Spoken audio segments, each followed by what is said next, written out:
Hey everybody, it's Galmadex, and welcome back to some more Magic Arenas. Today we're going to be playing another Premier Draft of Secrets of Strixhaven with an Alchemy card added to each pack. And without further ado, let's read this Alchemy card I've never seen before. We have Ursine Guide. 2 and a green for a 3/3. It enters prepared. Whenever you cast a spell that isn't from your starting deck, conjure a card named Bear Cub onto the battlefield. And that creature becomes prepared. What? So if you conjure other spells like Alchemy Wise and then play them, you get bear cubs. Okay, this seems like it's actually not that good. Put a +1/+1 counter on each bear you control, they gain trample. So it puts 1 counter on itself. I don't think that really works. We're not going to be casting a lot of spells from outside of our deck. We're not going to be conjuring that many spells. And that doesn't count prepared spells, does it?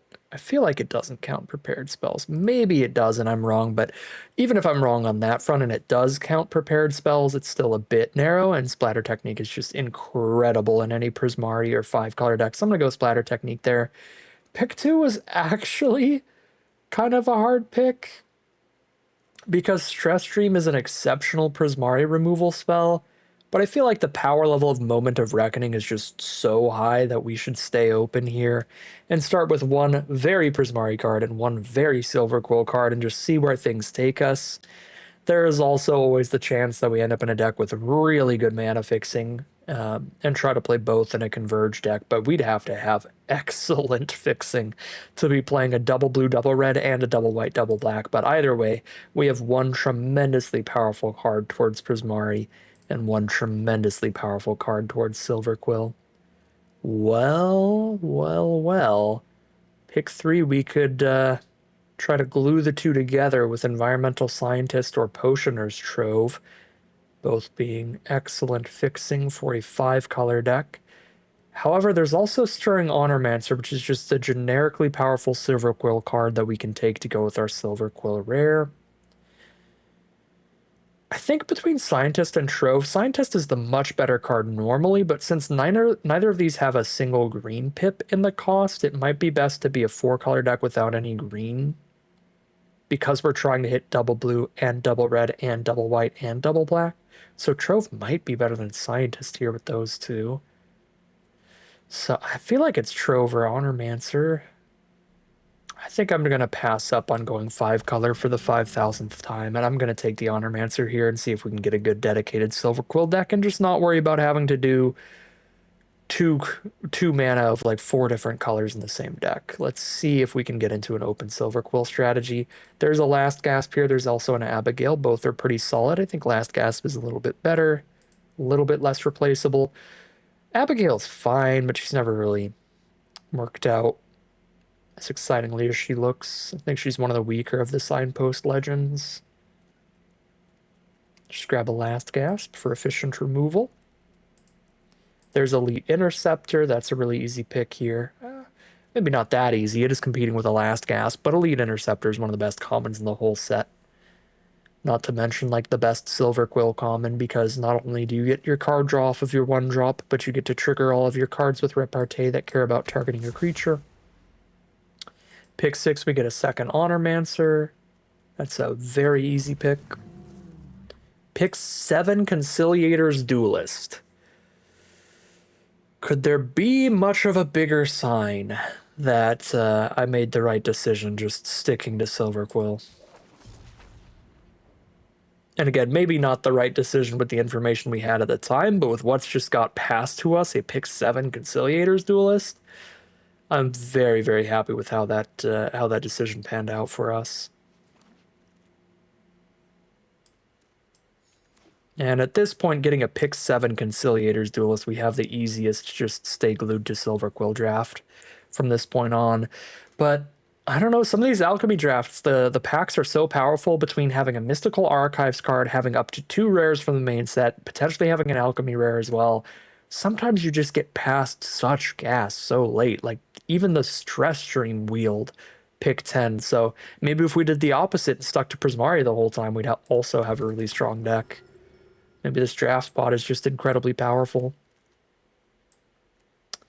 Pick 12 on Subtle Mockery is wild. Yeah, Pick 13 Dreamroot Cascade for the 5 color. These packs must have just been so powerful. I could have done literally anything and it would have looked smart. It would have looked like we have a great deck. But I mean, look at this start. Look at this. This looks very powerful. Get an Imperious Ink Mage nice and late. Fill out the curve with that, if nothing else. And what do we have? Pack 2, pick 1. We've got Erode, which I don't love. It's pretty bad to cast this early in the game and give your opponent the ramp back up. I'd rather just cast more expensive removal like a Johnny's Response. Arcane Omens, which is a Converge card, so it doesn't work in Silver Quill. Or there's the Alchemy card, Scintillating Encore.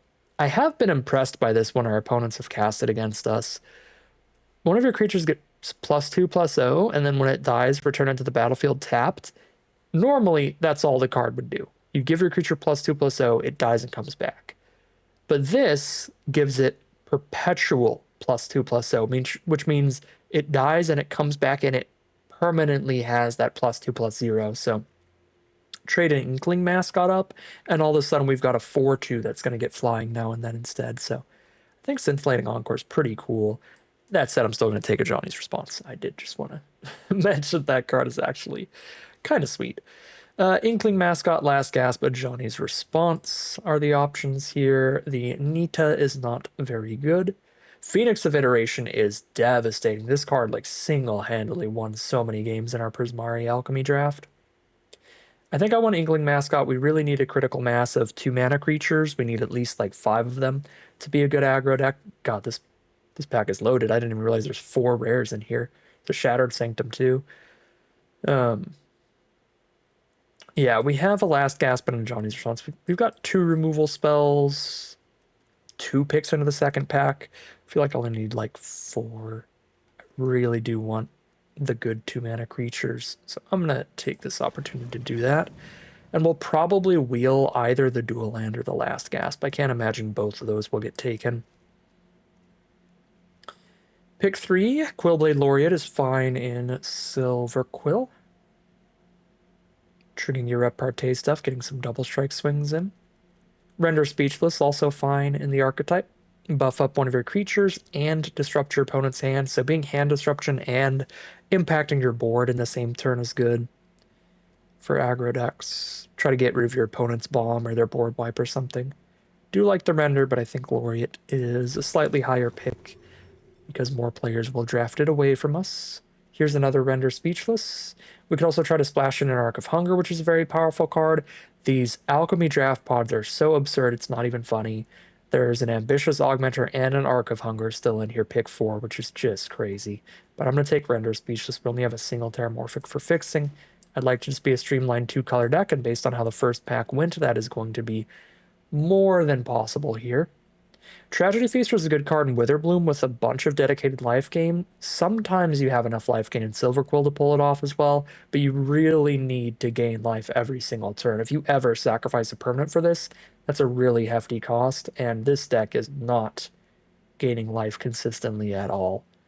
In fact, I don't think we actually have a single life gain card yet, so take the Stone Docent. Pick number 6. Speaking of never gaining life at all, Leech Collector is not very exciting without ever gaining life. I guess I could take a Fields of Strife. Maybe we'll get past another like pick 5. Another like pick 5 Arc of Hunger or something crazy. I don't think it's going to be the Sneering Shade Rider. This card's much weaker than Stirring Honormancer. We already have 2 of those at 5 mana, so we've already got 5 drops kind of locked in. So speculate on the Fields of Strife. Another Elite Interceptor is great. Repel Calamity, also very solid. We'll take the Elite Interceptor. Nothing here. Speculate on a Titan's Grave. This is the other direction that we could splash if we get a really powerful Witherbloom rare instead of a really powerful Lorehold rare. Then we've got a Titan's Grave and a Terramorphic towards that. Pick 9, Arcane Omens wheels around, and I just don't understand the draft pod. We'll take another Inkling Mascot. Cost of Brilliance is fine in Silver Quill. Draw some cards and trigger Repartee. I don't think I'll play any of this. And I imagine that'll be the same moving through the rest of the pack. So in pack 3, we only need to find 4 playables, and we'll have 23 non-land cards and a Terramorphic. Sounds great to me.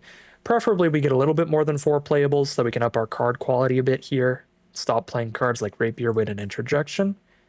But worst case scenario, having just a couple filler spells like that, this deck is still going to look really powerful overall.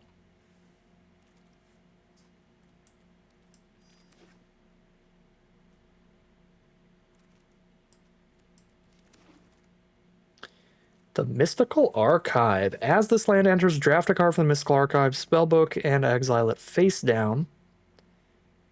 1 mana, you get a colorless, or you spend 1 tap it, add 2 mana in any combination of colors, and you can only cast spells that aren't from your starting deck.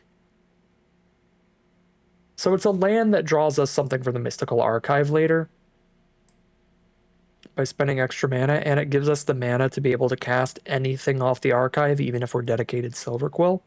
We only need 2 mana of each of these colors to do that. Okay, I'll take Mystical Archive unless there's like a really good Silverquill rare, or Silverquill uncommon at least. Now there's some solid commons. Inkling Mascot and Melancholic Poet would be fine in here, but Mystical Archive seems fun. We gotta play with at least 1 Alchemy card. That'll be the one for this deck. Toy around with the Mystical Archive. So we've got a Johnny's Response. We've got Last Gasp. Then there's no other removal till 7 mana with a Moment of Reckoning. I think I could play a second of Johnny's Response here over Killian's Confidence. Come on in, Johnny's Response. Pick number 3, Scolding Administrator is an excellent 2-drop, getting +1/+1 counters every time we're targeting creatures and moving all those counters around when it dies. We will take that over some good options. Last Gasp and 2 different dual lands, the rare and the common. Quillblade Laureate's cool too, but that's very obviously Scolding Administrator over Laureate. The others, because they're different card types, are, I think, more in contention.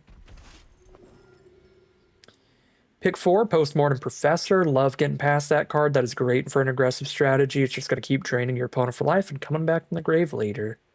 Good stuff. Pick number 5, Eternal Student's pretty solid. I think we take that over Render Speechless because of our creature to non-creature count right now. Yeah, 13 creatures. We're trying to be an aggro deck. We certainly need to take more creatures over non-creatures at this rate. So come on in, Eternal Student. And then Honor-Bound Page and Glyph Mage are both fine. We'll take the Glyph Mage, get 2 creatures off 1 card.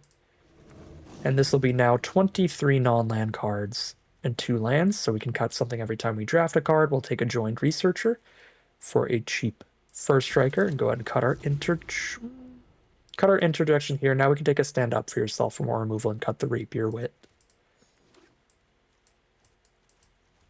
I don't want to cut any lands, even if my curve is relatively low with all these 2-drops and some 1-drops, because we also have an incredible 7-mana bomb. So I'm going to play the full 17 lands. So this is our 23 non-lands and our 2 lands.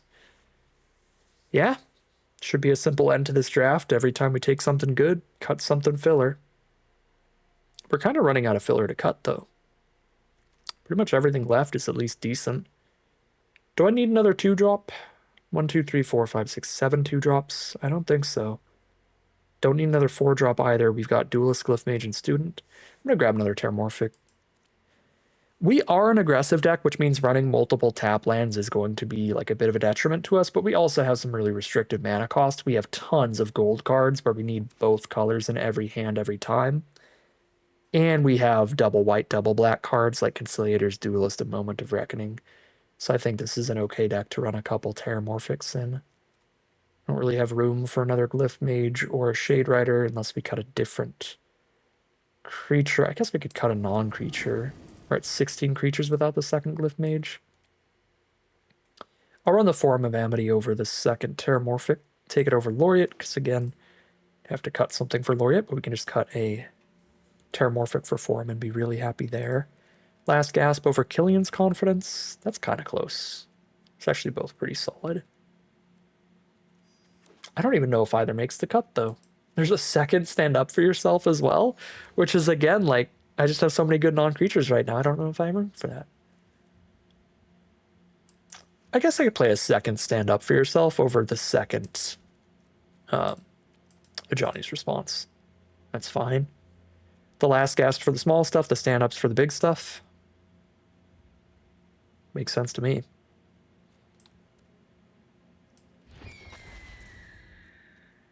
Do need to cut one more card to run 17 lands. Creature count 16, so yeah, let's cut another non-creature. I'm really not sure, actually, what our final cut's gonna be here. The second to Johnny's response? I think I'd rather run a little bit of all of the removal spells than run like a big stack of one of them. Like, I like having a one of a Johnny's response here. I don't want to cut the cost of Brilliance. Being able to draw into some of our individually incredibly powerful cards feels good. Maybe the Render Speechless? I mean, that's just a generically powerful card, but I like all this removal.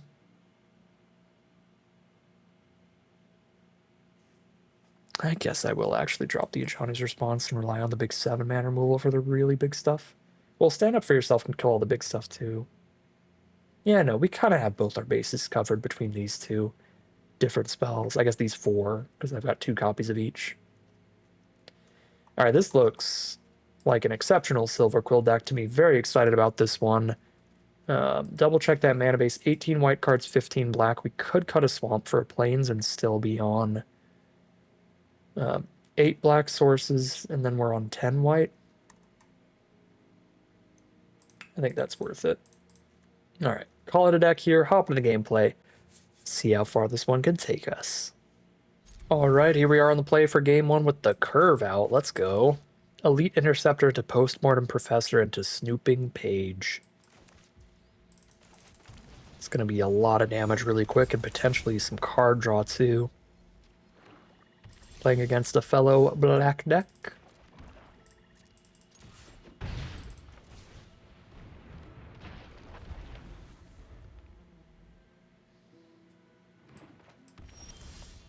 Form of Amity's the draw here.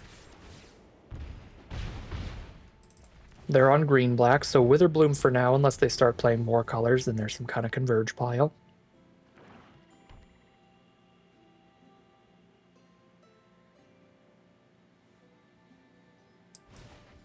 They do have a Grapple with Death for the Snooping Page, unfortunately, so we won't get any card draw out of that. Can go ahead and draw my card off Interceptor here, but I could also just put 2 more creatures on the board, which feels like the better play here to keep as much pressure on our opponent in the early game as possible, give them less time to draw some beefy creature to stabilize with.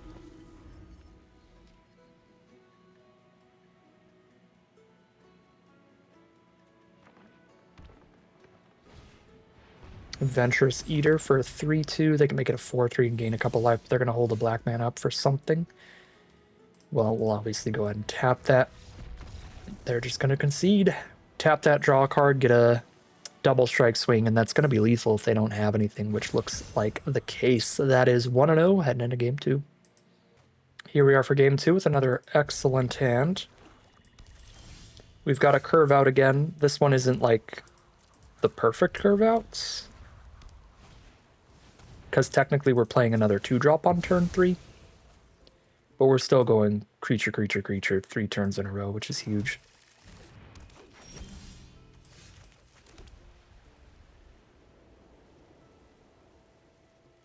I'll play the Stone Dawson first over the Scolding Administrator because I would be much less disappointed if that died to removal before I play any more creatures. It is a Silver Quill mirror match, so I could also play the defensive here and just trade right off the bat. But there's a 3-3 Vigilance to trade into, so never mind on that.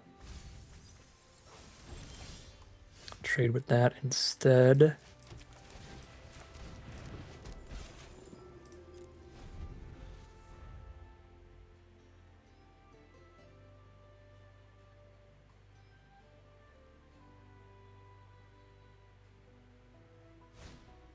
Glorifying Verse for the Exalted, and then every time they target something, they get a second copy of that. Pretty scary Alchemy card. So if they target a card, they get another Glorifying Verse that they can then cast. That'll make it so the next time they target a card, they get 2 more Glorifying Verses into their hand. And then if they play those, the next time they target a card, they get 4 more. Like, it's really, really bad. And then the Silver Quill Charm for the exile removal. Yeah, this is super, super sketchy. We do have a removal spell that can kill each of these creatures. So we can go ahead and last gasp the... we could stand up for yourself, the Ink Mage, and last gasp the Poet.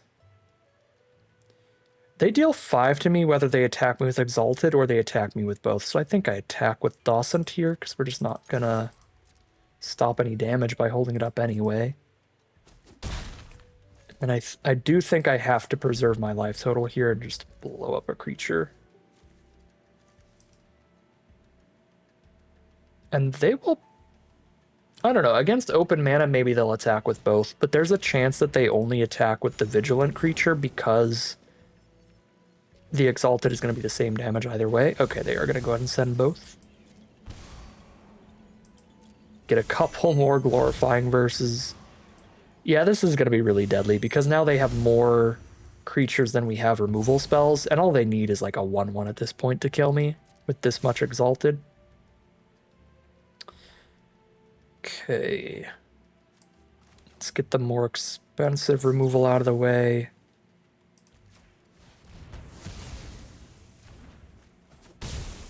Go to 9. Just draw land. Oh. Chump a bajillion damage next turn.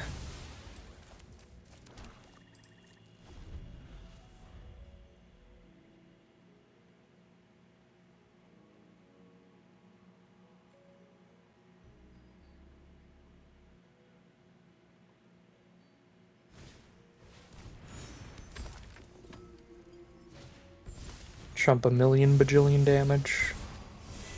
Sloriot thing doesn't really change the damage at all, but when it gives them enough Glorifying Verses that they know literally a 1/1 is lethal. So we need to just top deck straight removal for the rest of this game. Basically, we don't have that much removal to do that.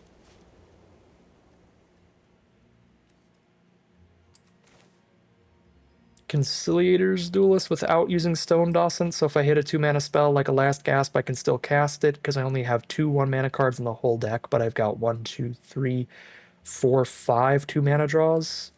Yeah.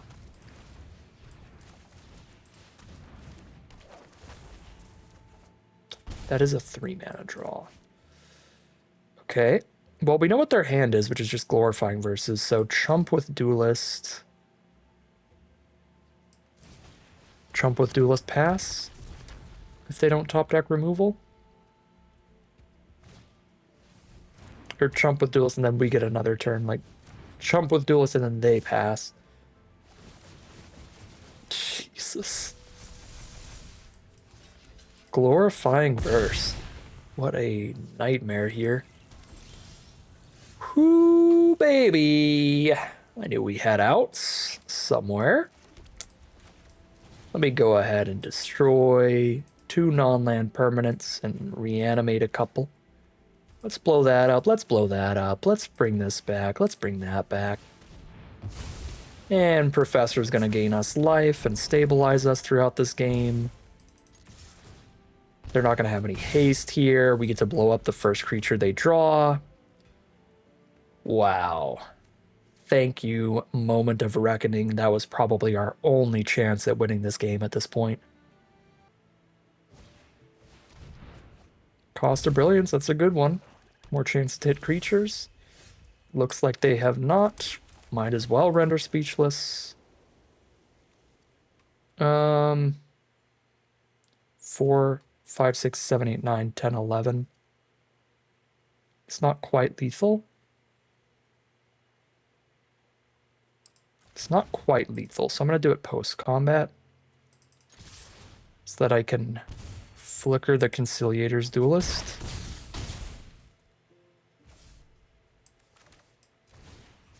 It would put them to exactly 1.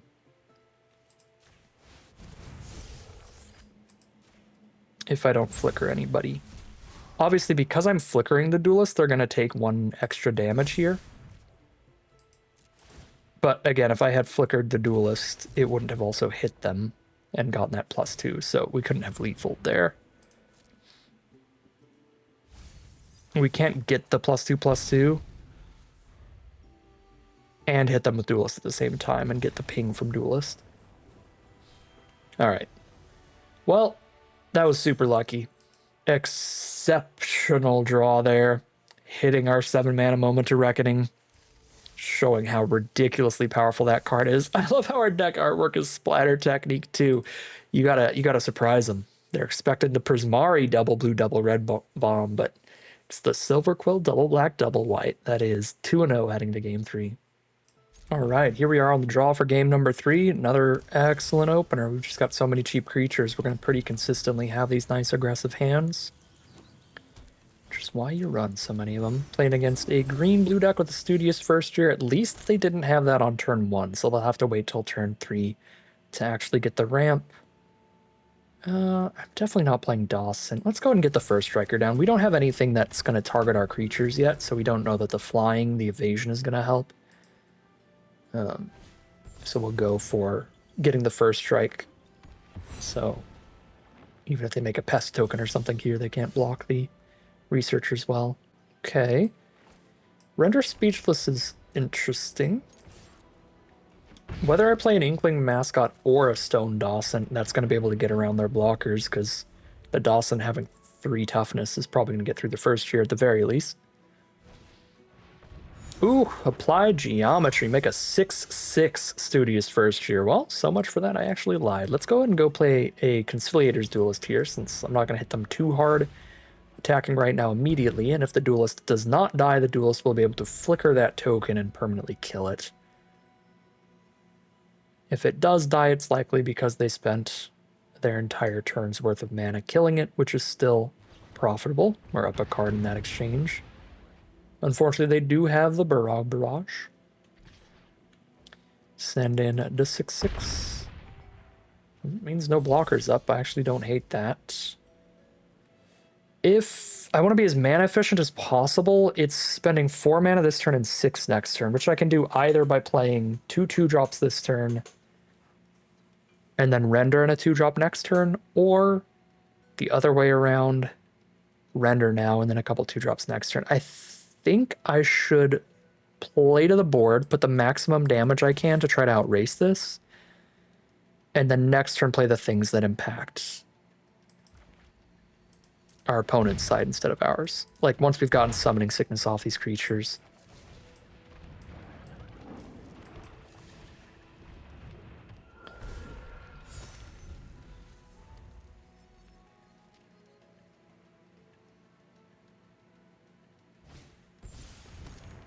They're going to go ahead and use their second Rampant Growth now. And they're just going to pass through and hold the blocker up. Fair enough. Let's go ahead and render. And this is going to put both of our Inkling Mascots into the sky so that their ground troops don't matter. I think with the 6/6 up, even having a Last Gasp, I should just buff an Inkling Mascot here. But they're probably going to kill whichever one I buff with something. We'll see. Brush off. Still get my flying and my double surveil. That is annoying, though. Elite Interceptor, that's going to be a good draw to shut off the 6/6 blocker.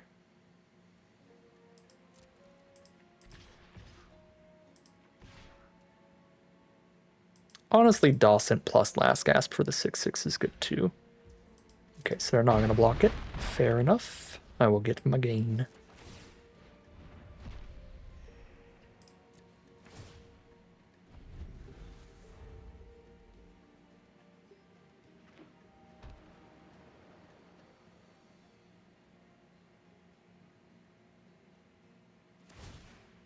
They just pass through with a bajillion mana opens. They probably stop Elite Interceptor with something. Maybe not, maybe not. Let's go.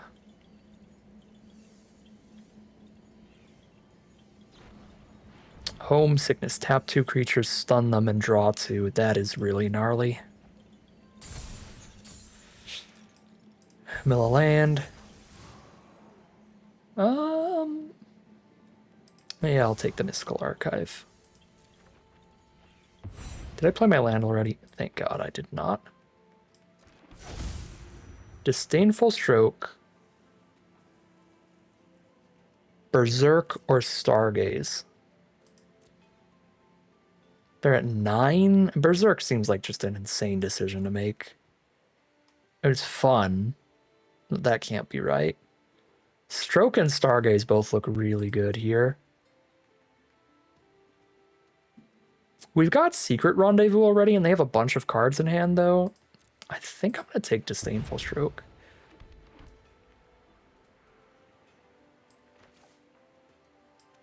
Ooh, this can cast prepared spells? Oh, sick. Okay, so that green rare is a lot better than I thought then.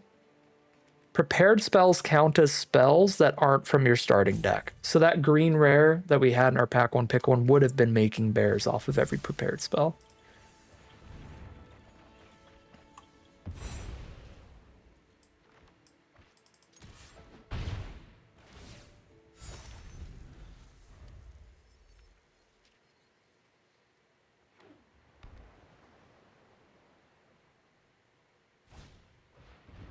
Landscape Painter. And they're going to pass through.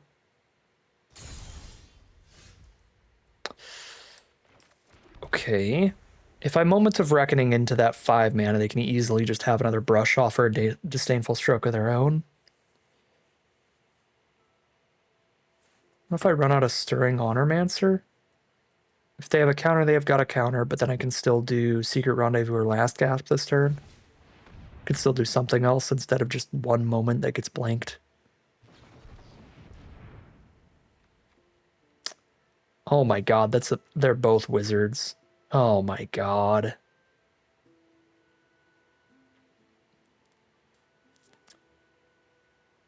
Actual mana drain. Well, that's a nightmare, because they have a ton of cards in hand. Now they can just dump their whole hand. They've got so much mana off that.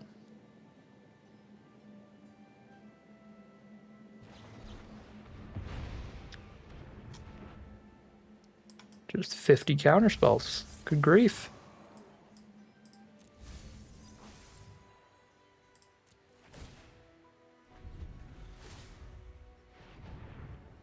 Well, maybe they'll just play a bajillion things and tap out of all of this bonus mana here.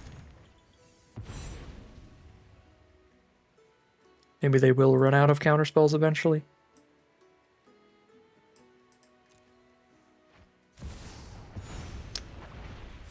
They've still got one in a blue for Disdainful Stroke or Brush Off if they have a second copy.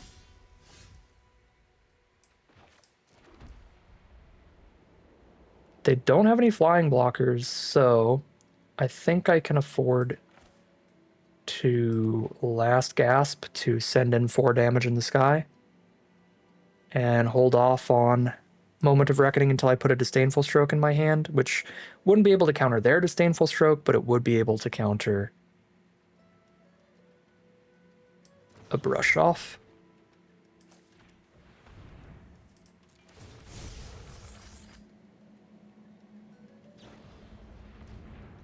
Ooh, 1, 2, 3, 4, 5, 6, 7. All right, well, now they're just tapped out.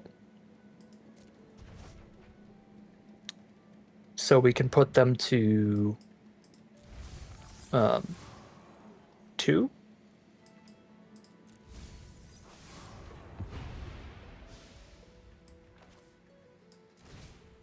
Destroy, destroy, reanimate, reanimate. Boop, boop. Boop. Ooh, we put them to 1 with Conciliator's Duelist.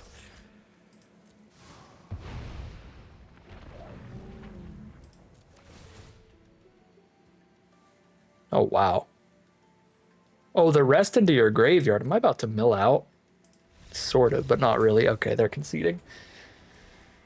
About to go to 9 cards in library off of that.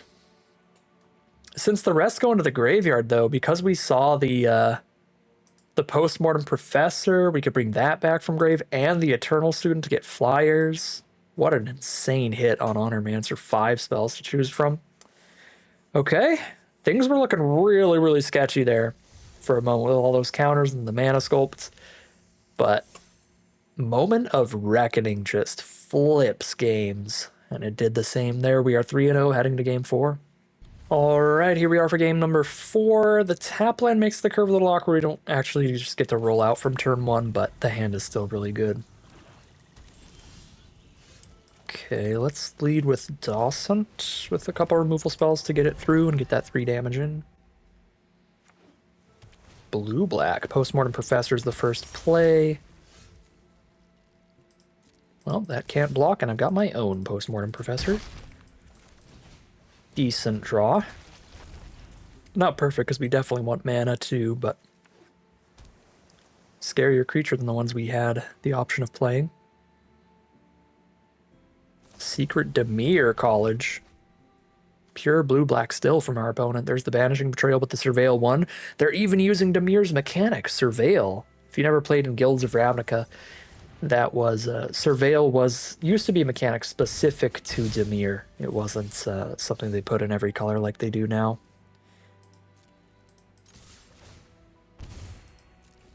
This is going to be a fun race. Here's a 3-1 again. I really want mana though.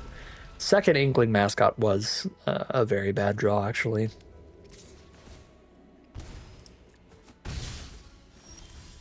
There we go. Land is a beautiful draw. We can play a creature in a last gasp, or we can play 2 creatures. Let's go ahead and double up the creatures here.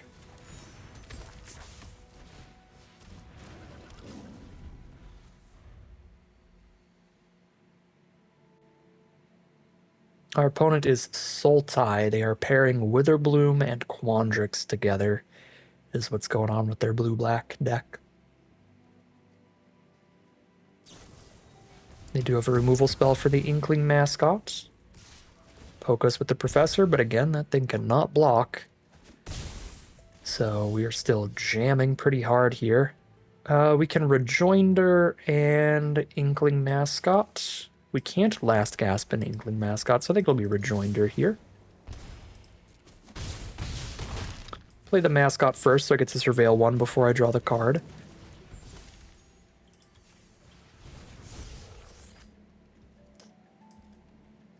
I hate Render Speechless, but with them at 4, I don't think it's the best possible draw.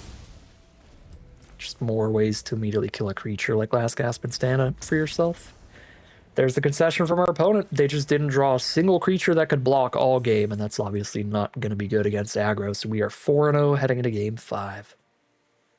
Alright, here we are on the draw for game number 5. Some really good starts here. A Postmortem Professor on turn 2, a Laureate to go alongside it, and a super good finisher as well. We've got that Moment of Reckoning. It's going to be the Silver Quill Mirror match, but we're on the draw, so our opponent is naturally favored in terms of the aggression they can start with.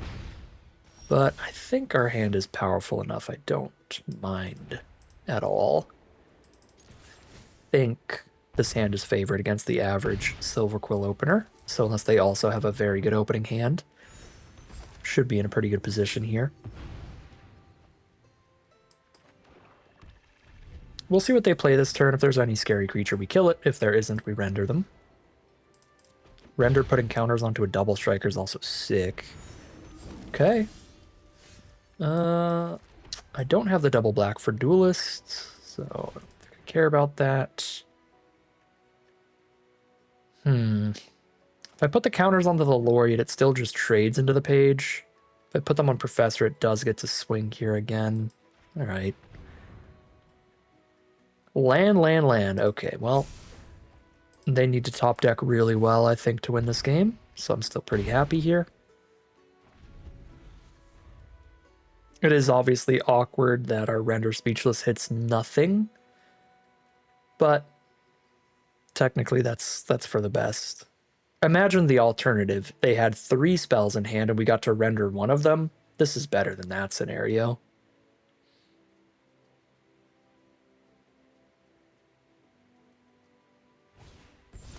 So we'll just pretend they weren't so flooded and we actually did something with Render Speechless.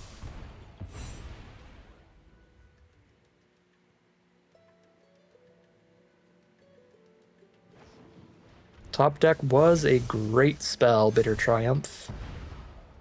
That's actually pretty dang bad for me. They've only got one creature after we stand up for ourselves, though. So I think we can buy enough time to get to Moment of Reckoning. Oh yeah, especially with a Mystical Archive, too. This can find removal for us. Each player loses one, discards a card, sacks a creature. Guess I could just get a bunch of chump blockers from Hop to it instead. If I could get 2 cards from the Mystical Archive, that would be like super sick there, but hey.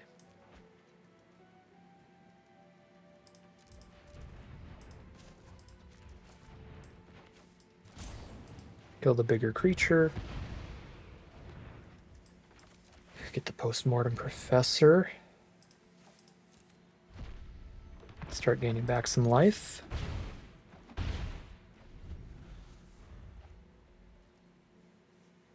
See what the top deck is this turn. Go to 5. It's another creature. Good draws. Still no second black for Duelist.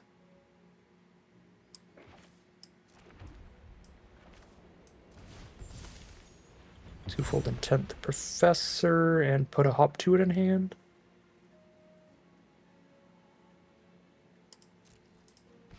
Maybe it would have been better to just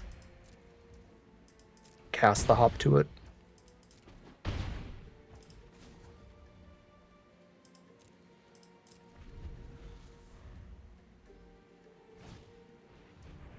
Oh my god. You win? I guess we should have cast Hop to it. Oh. The thought sees your opponent land into just like the 3 top decks in a row to win it. That's magic. That's on me, though. We could have cast Hop to it there. That would have been safer. Did play it in a way we were technically dead to removal. Ah, it's still frustrating. 4-1 it is, heading into game at number 6. All right, here we are on the draw for game number 6. Another very solid opener. Play a couple 2-mana creatures in a row. And followed up with a Conciliator's Duelist.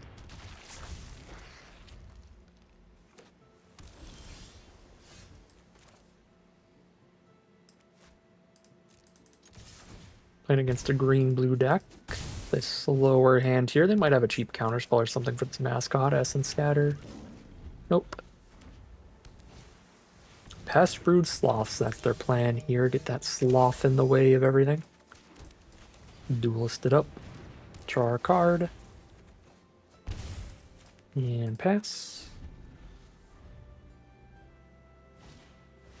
Pensive Professor. I'm going to kill the heck out of that thing if they don't have a 1 green mana way to save it. Unfortunately, that's so efficient. The 1 green mana removal spell there. Ooh, that is a bold swing that I think is not going to pan out well for them in the grand scheme of things.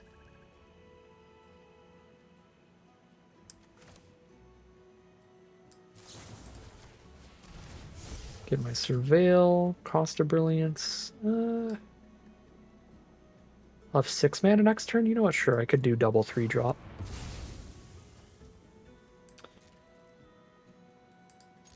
Well, should I do that? I should probably just play the Snooping Page right now. Yeah.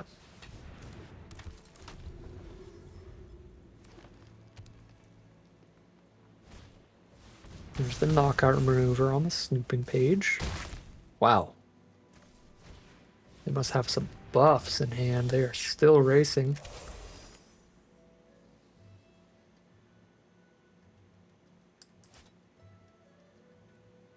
Okay. Trading the mascot. Glyph Mage Researcher's Pass.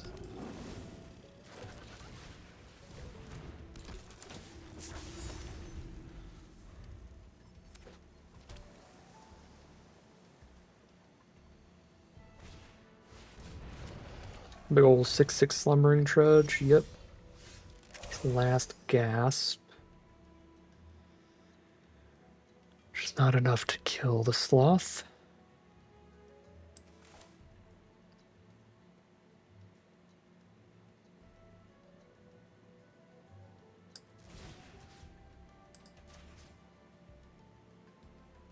Buff the Flyer in case I draw something that can kill Sloth. Or do I buff Researchers to go with Last Gasp here? I'm gonna buff Researchers because it's like the guaranteed option. Okay, Elite Interceptor's interesting. So if I do this, they block Joined Researchers, take 1, 2, 3, 4, 5, 6, 7, go to 1. But then I'm dead to removal on the crackback. That feels pretty risky.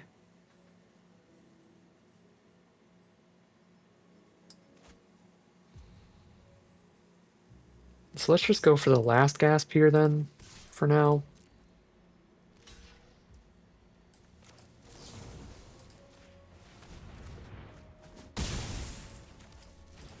Beautiful.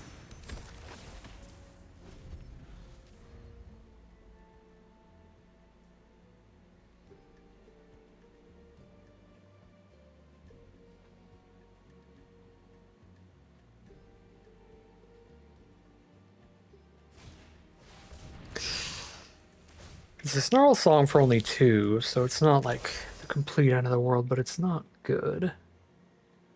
You've got to stand up for yourself now on the Sloth. So I can get flyers in again, but then they get those pass tokens.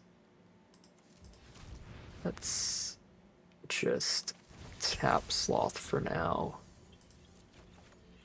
See if we draw anything relevant. We don't. What do you got to say? Render speechless.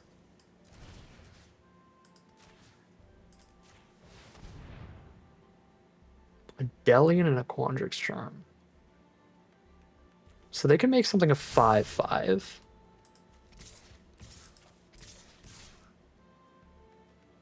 So I need to not die to them making something a 5/5 here. I'm going to be at 10 life. If I attack with all of this, they're at 10. 1, 2, 3, 4, 5, 6, 7, 8, 9, 10, 11, 12 damage. They have to block one creature. If they block just one creature and then they top deck removal, they could kill me if I attack like this.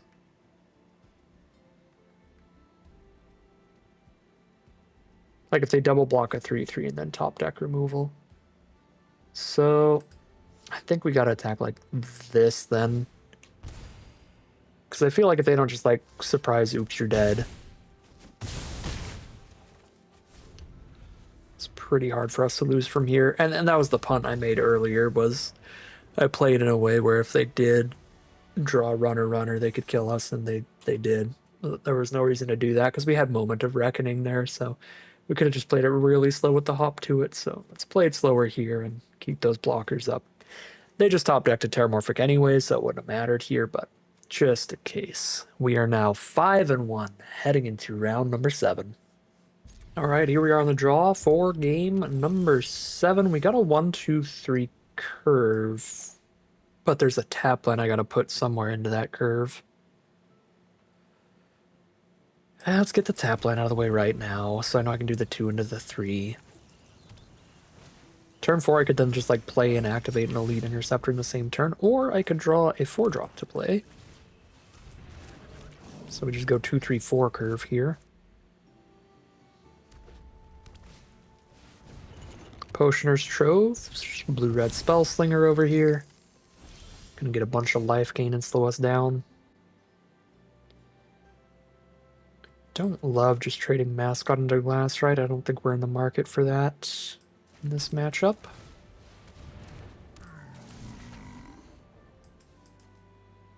Mill a couple lands. This hand's curve stops at 4.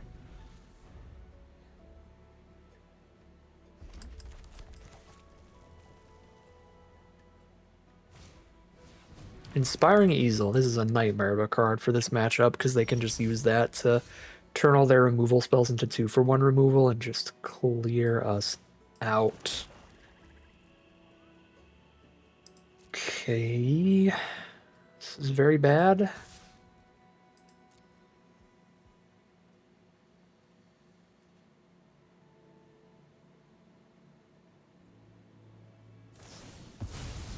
Stress Stream the Ink Mage. Okay. That one's already a 2-for-1. You know what? I should have just rendered Speechless to here, but got greedy with Constellator's Duelist, so at this point we just stick to it. But a pre-combat render Speechless actually would have went pretty hard there, I think. Attack with a 3-3 and a 4-4. Okay, tap out for the Burst Lightning. We're getting them to spend their removal without getting doubles. Ooh, they use the easel to get a double, so now we render Speechless whenever they're trying to double up.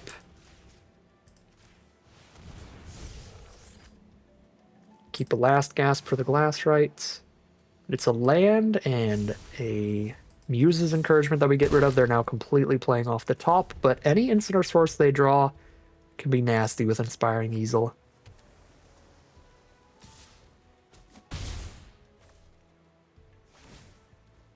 It's immediately an instant or sorcery. Good draws, good.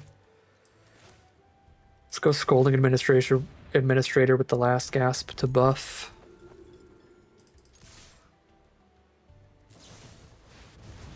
Oh, Lord.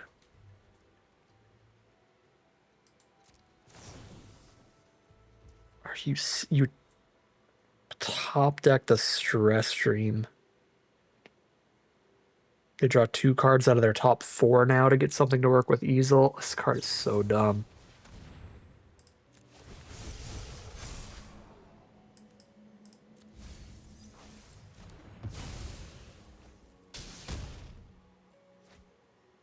That's just a wild draw.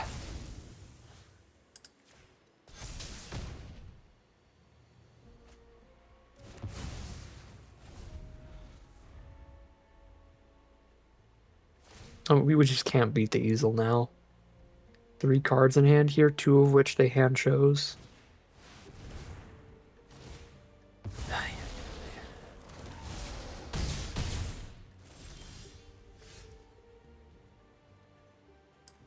Brutal. I feel like I played that out okay. I should have played the Render Speechless a turn sooner, but the way it played out actually worked pretty well for me. We got them to a position where like they had to draw gas, and they just drew probably the best draw in their entire deck. Stress Stream, which is exactly cheap enough to immediately double cast, wipe our board, draw 2 out of the top 4. That was just silly.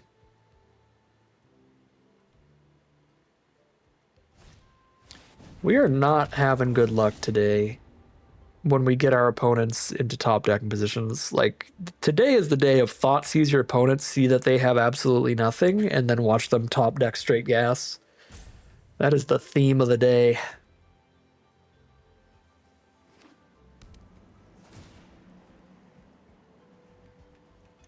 We're gonna triple Artistic Process now. Ay, ay, ay. Sure don't have no flying.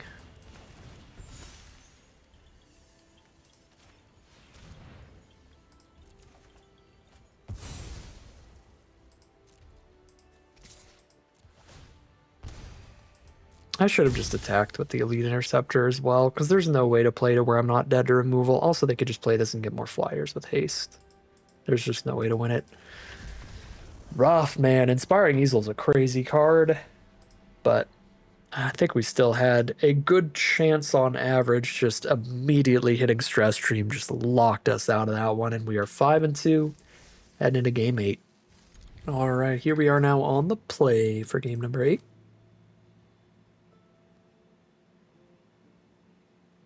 Get things rolling with Elite Interceptor into Inkling Mascot. Solid start, and then of course that Moment of Reckoning for an exceptional finisher. Alright, let's get things rolling. Blue-red deck from our opponent.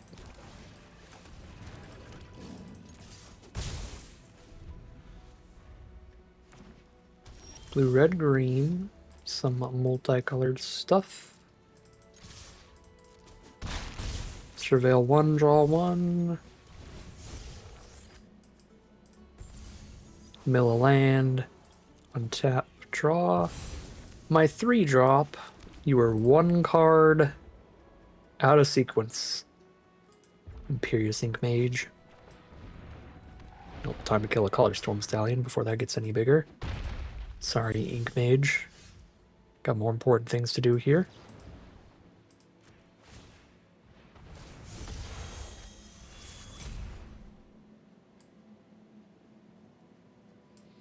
One, two, three, four, five, six. I only need to draw one more land by the end of this game, and we can go 2-drop, 3-drop next turn. I'll actually keep that.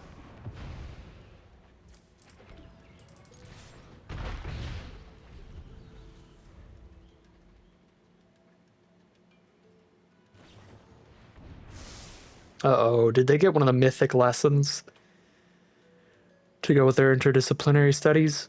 Or do they just do the discard a card, draw a card here? Okay, just discard a card, draw a card. They're gonna have that full converge very soon.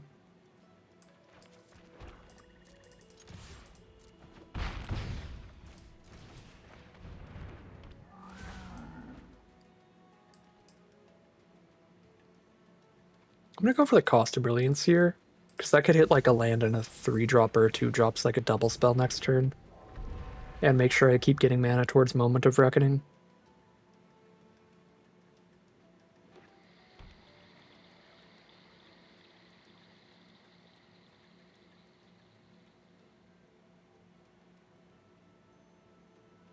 I am happy to say this is a game where if they have like the big discard spell, Arcane Omens, they're just dead.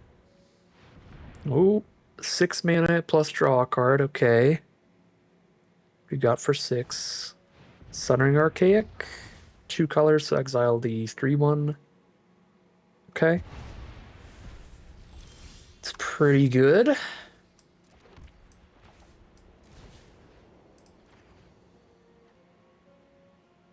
Make that a 4/4 to attack in the 3/3, actually, that's even better than buffing the mascot.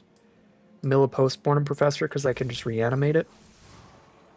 Draw the land for Moment of Reckoning. And draw the stand up for yourself. Let's see, 4, 5, 6, 7 damage if I kill that, but still like 6 if I don't. Or a forced chump, and a couple damage is still good too. And this is instant speed, so we can bring this back in their end step so that we're resilient to a board wipe. Or if they play like a really big blocker, we can kill that instead of bringing this back. Molten Core Maestro. Applied Geometry. Make a copy of it. We can go full control so that it gets the counter and then it's big enough to die to this, and then the copy doesn't resolve because we killed it.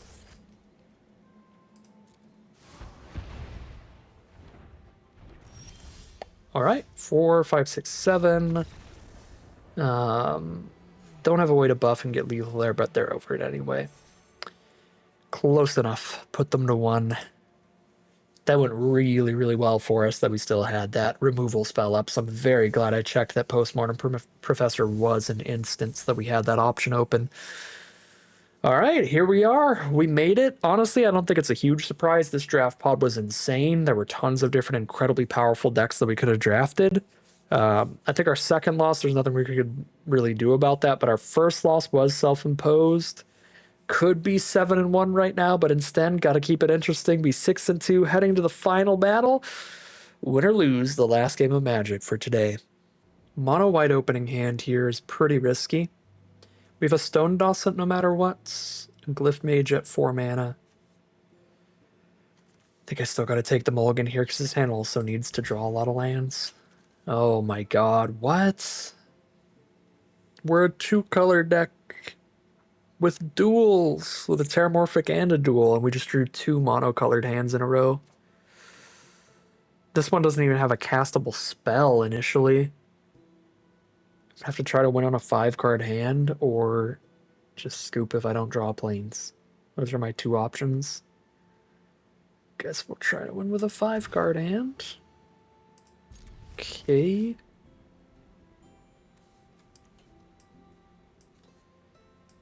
Ay, ay, ay. Here we are. This is the world we live in. We could have been 7-1 right now if I wasn't stupid, so This might be one of those games there's nothing we can do to win, but one of our 3 losses could have gone much differently. So still on me.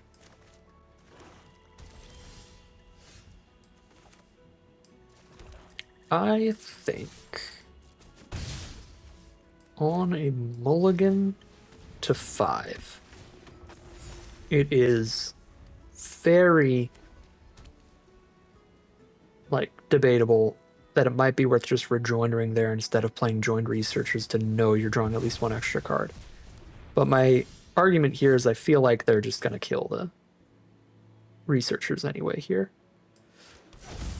Okay, we draw a card here off this. That's good.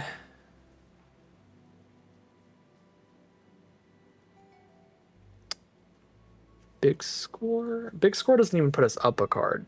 Discard 1 to draw 2. So we discard big score and something else, and then we draw 2. We just replace those.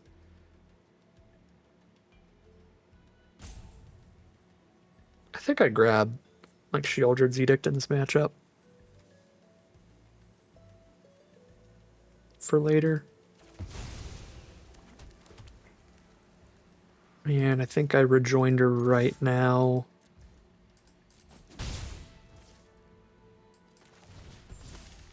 Make sure I draw that card. Find a render Speechless. It's castable off any land draw. There's Melancholic Poet. Come on, land. Nope.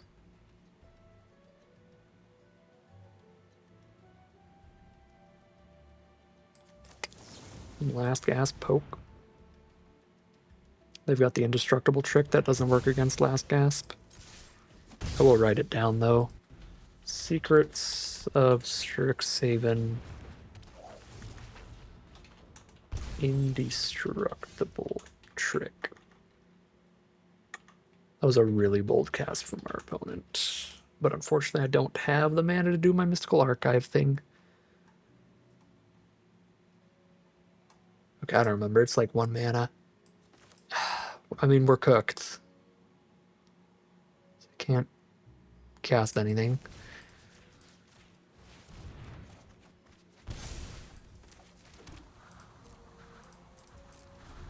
Tragic ending.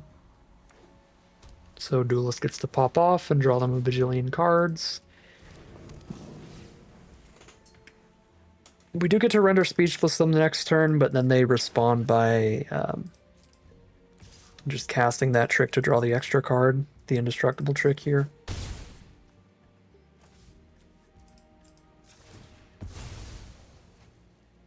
They'll probably have something better to hit than that anyway.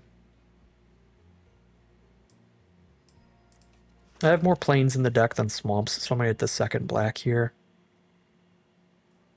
We're more likely to top deck the second white.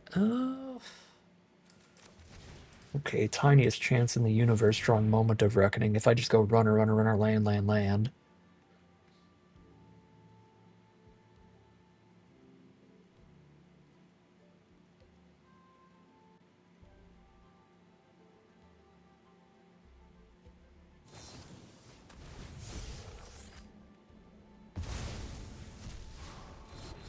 Well, they're going to flicker my 1/2 instead of drawing another card. What fresh something double hockey sticks is this?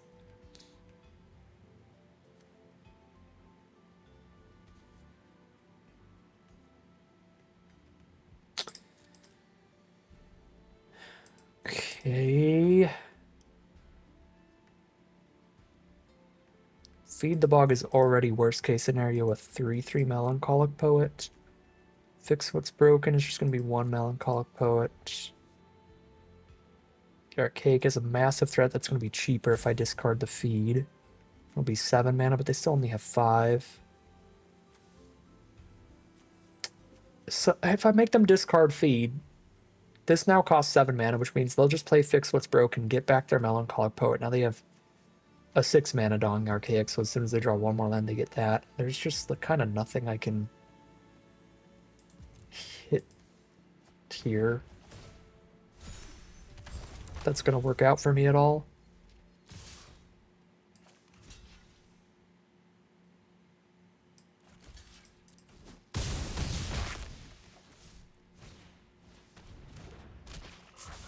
Yeah, I mean, this game could have gone a tiny bit better for me if I saved my last gas, but like the quality of this hand, we were just cooked. I think the big punt today, the way that we could have got our 7-win run was the very first loss. I should have just played it super defensive with that Moment of Reckoning in hand. There wasn't any reason not to just hop to it. I just didn't think I had enough mana, so I didn't spend enough time thinking about that possible play. So we punted out of the trophy run here. I'm very happy with how I drafted and the deck that I came up with. That is the constant for me usually.